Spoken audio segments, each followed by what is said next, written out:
Good morning and welcome to Wednesday. Here we are, the middle of the work week, and for many people, Wednesday off because they're going into the Thanksgiving holiday, but we're focusing in on our third day of our devotional time, a meditation on the hard sayings of Jesus.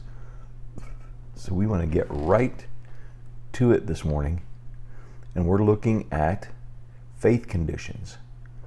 We looked here in Mark, we've looked at soil conditions, seed conditions, the size of the seed, faith. Now we move into, we had light conditions. I almost skipped one. The light conditions, and now we move to the faith condition or faith conditions. And so after having been teaching these things, it's time for a test. Doesn't a test come after the teaching? And we'll notice that the disciples, they ask for explanations, and Jesus talks to them directly and interprets the parables for them. Now, because they're inquiring on a deeper level, because they're traveling with him, because he's teaching them, they're asking more questions. The answer for their questions very often is then a test. Everyone's least favorite thing. It's the topic of many anxiety dreams, where somebody has a test, they haven't studied for it, the bell's going to ring starting the class, they have no idea. Now, one of the variations of that I experience is that it dawns on me. Suddenly, I have an aha moment in my dream. I'm in the middle of a college or a large university. I'm walking down a hall with my backpack over my back. I can feel my textbooks, the weight of what I have in there. And suddenly, as I'm walking down a hallway, I go, wait a minute. I was thinking things were going really well, but I just remembered there's a class I signed up at the beginning of the semester. I've never even opened the textbook. I've never even attended the class. And today, this week, is finals week. Today, I've got to find that teacher and sit down and take a final on a class I've never even attended. I got to at least try. And there's just a feeling of, how could I have forgotten that? How could I have been so neglectful? And you just totally feel the anxiety of taking a test and not having a clue about anything that's on it. Well, I think that's a universal dream. I think that translates into most cultures and most situations. Some variation on that. I'm going to be tested on something that I don't have a clue about. Well, notice that the crowds are not tested in any significant way that we can pick up on in Scripture. But we see that the disciples are regularly tested, and Jesus is the one administering the test. He's the one that's bringing about the conditions and then asking the questions.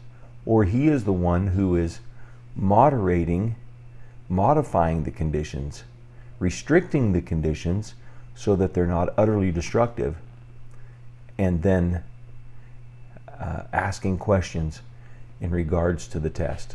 So, everybody's favorite, we're walking into these next 2 days, the middle of a test.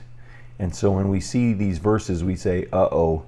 There's something within us that just automatically says, uh-oh. So here we go. That day, when evening came, he said to his disciples, so evening is coming, light versus darkness, let us go over to the other side. So Jesus has spoken and said, given a command and said, let us go over to the other side. So notice he includes himself. He doesn't say, you go to the other side.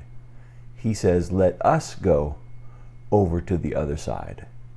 So there's great comfort in the fact that Jesus is going with them. Of course, you're in a boat, you're a captive audience. So leaving the crowd behind, they took him along just as he was in the boat. And there were also other boats with him. So notice that. There were other boats with him. So the disciples are in a boat with Jesus, but there are also other boats with him. So when they leave, the let us go over to the other side is not just the disciples in the boat, but there's an entourage of people who have boats, and they are listening to, and now they are going to go with him and the disciples over to the other side. So if you have a choice between walking around the Sea of Galilee in the days of Jesus and taking a boat across, you're going to choose the boat across every time. It's a nice placid journey, it's quicker, and you don't have to worry about highway robbers and pickpockets and things like that. So it's a very nice option for these people. There were other boats with him. So Mark picks up on that interesting detail. Peter adds that detail in there. There are other boats with him. A furious squall came up. These are experienced fishermen, and they do not say, well, wait a minute, the weather conditions indicated by the sky are such that it's not a good idea to cross. These fishermen that are experienced on the Sea of Galilee see no reason. They offer no resistance. They see no reason why not to go across to the other side. And it says a furious squall came up. Something unusual, something unplanned for in the middle of a situation and a condition that looks nothing like a problem. It just simply doesn't look like a problem can happen here. And so a furious squall came up. So it's all of a sudden. And the waves broke over the boat. Now, when we think about that furious squall, I've had the opportunity to be on the Sea of Galilee and listen to experienced tour guides. And the prevailing wind coming from the Mediterranean ensures a placid, wonderful Sea of Galilee.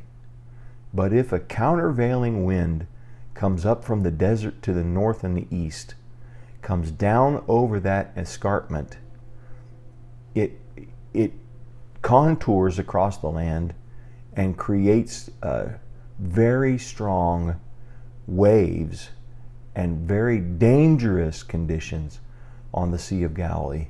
And these are rare instances, but they happen. They're in the back of the minds of the people, but they're rare. They're historic. They've happened. People have lost their lives when this Sea of Galilee turns into a tempest in a teapot, but it's rather rare. In the day of Jesus, the same thing. This was a rare occasion. They see no reason to believe, based on the wind, based on the conditions around Galilee, that there's any problem. Based upon the setting sun, the clouds in the sky, everything should be just fine to cross the lake. But a furious squall came up. Something unusual, something unplanned for. Sounds to me like a test. And the waves broke over the boat so that it was nearly swamped. Jesus was in the stern, sleeping on a cushion, and that cushion he was sleeping on was actually a bag filled with ballast or counterweights or anchoring pieces. So he's sleeping on this cushion. And the disciples woke him and said to him, "Teacher, don't you care if we drown?" Now, they're in the test, And their answer to the test is, "Teacher, don't you care if we drown?"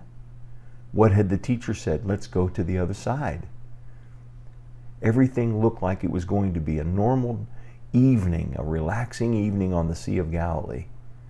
And right in the middle of that, as they're heading with other boats with them across to the other side, a sudden furious squall comes up, and Jesus is sleeping on the cushion that holds their ballasting.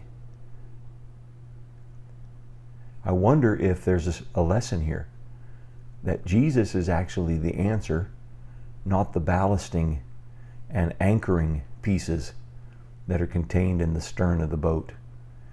He's sleeping on them. He's laying across them. So who's the answer? These pieces of ballast?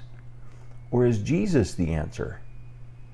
And when they wake Jesus, maybe to get him up out of the way so they can get to the ballasting pieces, their statement to him is, "Teacher, don't you care if we drown?" Wow. Somebody's taken the test and they're about to get graded. Hint, in the middle of a test, don't accuse God of not caring. The fact of the matter is, he is present in the test, and he has something to reveal to you. Wow. So that's enough for today. That'll give us something to think about. Where does it feel like in your life Jesus is draped across the possible answer to your dilemma, your short-term answer to the dilemma, but he's kind of draped across it, wondering if you're going to notice him instead of the solution that seems most easy for you to go for? So just think about that today on this Wednesday. Lord bless you. Have a great day. Grace and peace be upon you. We'll see you early Thanksgiving morning. Until then, God's peace.